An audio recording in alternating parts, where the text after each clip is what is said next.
নমস্কার, আরো একটা নতুন ভিডিওতে আপনাদের স্বাগত। তো আজকে দেখাবো যে নি আর্থারাইটিসে বাড়িতে কি কি এক্সারসাইজ করবেন সেটাই আজকে বলবো।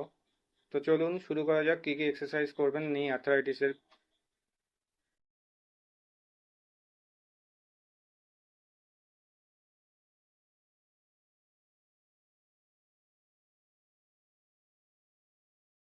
তো প্রথমে যেটা বলা সেটা হচ্ছে নিটাকে আপনাকে বা হাঁটুটাকে আপনাকে প্রোটেক্ট করতে হবে। প্রথমে সবার আগে হাঁটুটাকে প্রোটেকশন করতে হবে, সেটা আপনি নি ক্যাপ ইউজ করে বা নি ব্রেস ইউজ করে সেটাকে প্রোটেক্ট করবেন।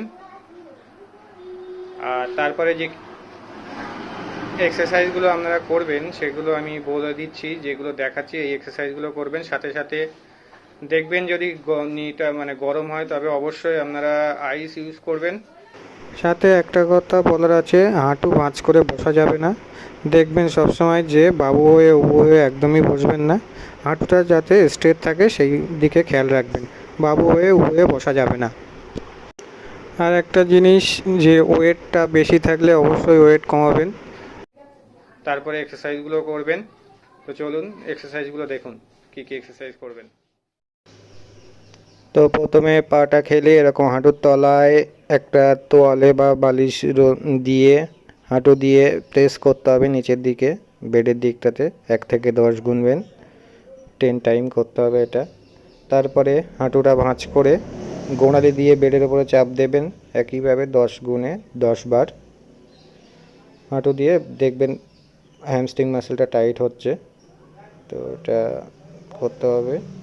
তারপরে পায়ের পাতাটা টানবেন, ছাড়বেন, ভিতরের দিকে টানবেন, বাইরের দিকে ঠেলবেন, এরকম করবেন 15 থেকে 20 বার। তারপরে একটা এরকম ব্লাডার বা বল থাকলে বাড়িতে, সেটা এই দুটো হাঁটুর মধ্যে দিয়ে চাপ দিয়ে পা সোজা করতেও পারেন বা চাপ দিয়ে ধরে রাখতেও পারেন। যদি বাড়িতে বল না থাকে তাহলে এরকম দুটো, একটা পায়ের উপরে একটা পা প্রেস করে উপরের দিকে সোজা করবেন, আবার উল্টে নিয়ে আবার একটা পার উপরে একটা পা চাপ দিয়ে সোজা করে তুলতে হবে।